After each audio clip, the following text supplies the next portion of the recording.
Subscribe to our channel by clicking the subscribe button. Click the bell button and enjoy the latest uploads from our channel. अस्सलाम वालेकुम नाज़रीन, आपको अपने channel में welcome कहती हूँ। शुरू करती हूँ अल्लाह के नाम से जो बड़ा ही मेहरबान और नहायत ही रहम करने वाला है। अस्सलातु वस्सलामु अलैका या रसूलल्लाह व अला आलिका व सहाबिका या हबीबल्लाह। नाज़रीन, आज की इस वीडियो में इमामत का बयान, ऐसा कौन इमाम बन सकता है जो सल्तनत भी संभाले। वीडियो का आगाज़ करती हूँ।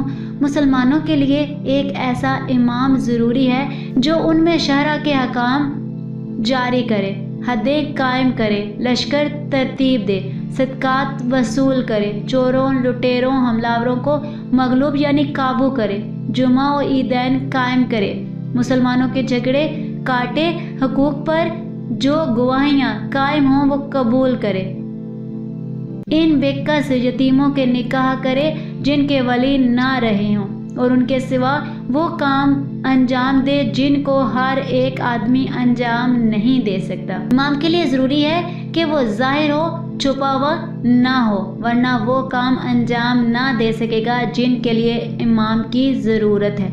ये भी लाजिम है कि इमाम कुरैशी हो, कुरैशी के सिवा और की इमामत जायज़ नहीं।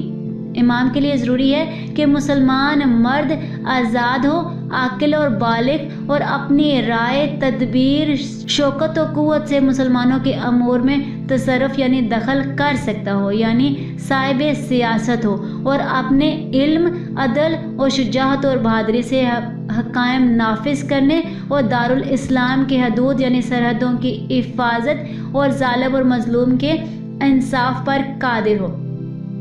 नबी करीम सल्लल्लाहु अलैहि वसल्लम के तमाम सहाबा रज़ी अल्लाह अन्हा मुत्तकी और परहेज़गार हैं। उनका ज़िक्र अदब, मोहब्बत और तौक़ीर के साथ लाजिम है। उनमें से किसी के साथ बदअक़ीदगी या किसी की शान में बदगोही करना इंतहाई दर्जे की बदनसीबी और गुमराही है। वो फ़िरका नहायत बदबख्त और बददीन है जो सहाबा रज़ी अल्लाह अन्हा पर लान और तन और अपना मज़हब बनाए उनकी अदावत यानी दुश्मनी का सवाब का ज़रिया समझे। सहाबा इकराम रज़ी अल्लाह अन्हा की बड़ी शान है। उनकी एज़ा यानी तकलीफ़ से रसूल पाक सल्लल्लाहु अलैहि वसल्लम को तकलीफ़ होती है। कोई वली, कोई गौस, कोई कुतुब मर्तबा में किसी सहाबी के बराबर नहीं हो सकता। तमाम सहाबा इकराम रज़ी अल्लाह अन्हा जनती हैं। रोज़े महशर फरिश्ते उनका इस्तकबाल करेंगे। आज की इस वीडियो में इतना ही। मिलते हैं अगली वीडियो में, तब तक के लिए अल्लाह हाफ़िज़।